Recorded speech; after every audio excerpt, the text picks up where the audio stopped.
দেখুন, নেতাজি সুভাষচন্দ্র বসুর জন্মদিন আজকে উইশ করতে গিয়ে বিরোধী দলনেতা মাননীয় রাহুল গান্ধী যেভাবে নেতাজির মৃত্যুদিন ঘোষণা করে দিলেন ওনার পোস্টে, অত্যন্ত এটা বেদনাদায়ক এবং দুঃখজনক। কারণ এক একটি কমিশন, যে কমিশনগুলো গঠিত হয়েছিল নেতাজির মৃত্যু রহস্য নিয়ে, তারা এক একটি মত দিয়ে গেছে। লাস্ট যে কমিশন মত দিয়েছেন তাতে ওই দিন নেতাজির মৃত্যুদিন নয় বলে মত দেয়া আছে। তারপরেও বিরোধী দলনেতা, অর্থাৎ এই দেশের মহান দেশের বিরোধী দলনেতার মতো পদে বসে থাকার পর রাহুল গান্ধী যে কাজ করেছেন, রাহুল গান্ধী যে অন্যায় করেছেন, তার জন্য নেতাজি প্রেমীদের কাছ থেকে, নেতাজির কাছ থেকে এবং ভারত রাষ্ট্রের কাছ থেকে তার ক্ষমা চাওয়া উচিত, কারণ এটা নেতাজির অপমান।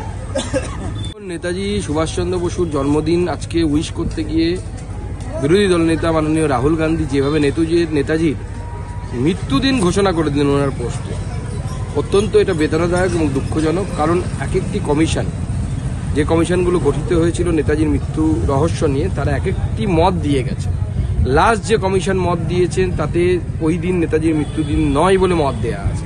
তারপরেও বিরোধী দলনেতা, অর্থাৎ এই দেশের মহান দেশের বিরোধী দলনেতার মতো পদে বসে থাকার পর রাহুল গান্ধী যে কাজ করেছেন, রাহুল গান্ধী যে অন্যায় করেছেন, তার জন্য নেতাজি প্রেমীদের কাছ থেকে, নেতাজির কাছ থেকে এবং ভারত রাষ্ট্রের কাছ থেকে তার ক্ষমা চাওয়া উচিত, কারণ এটা নেতাজির অপমান।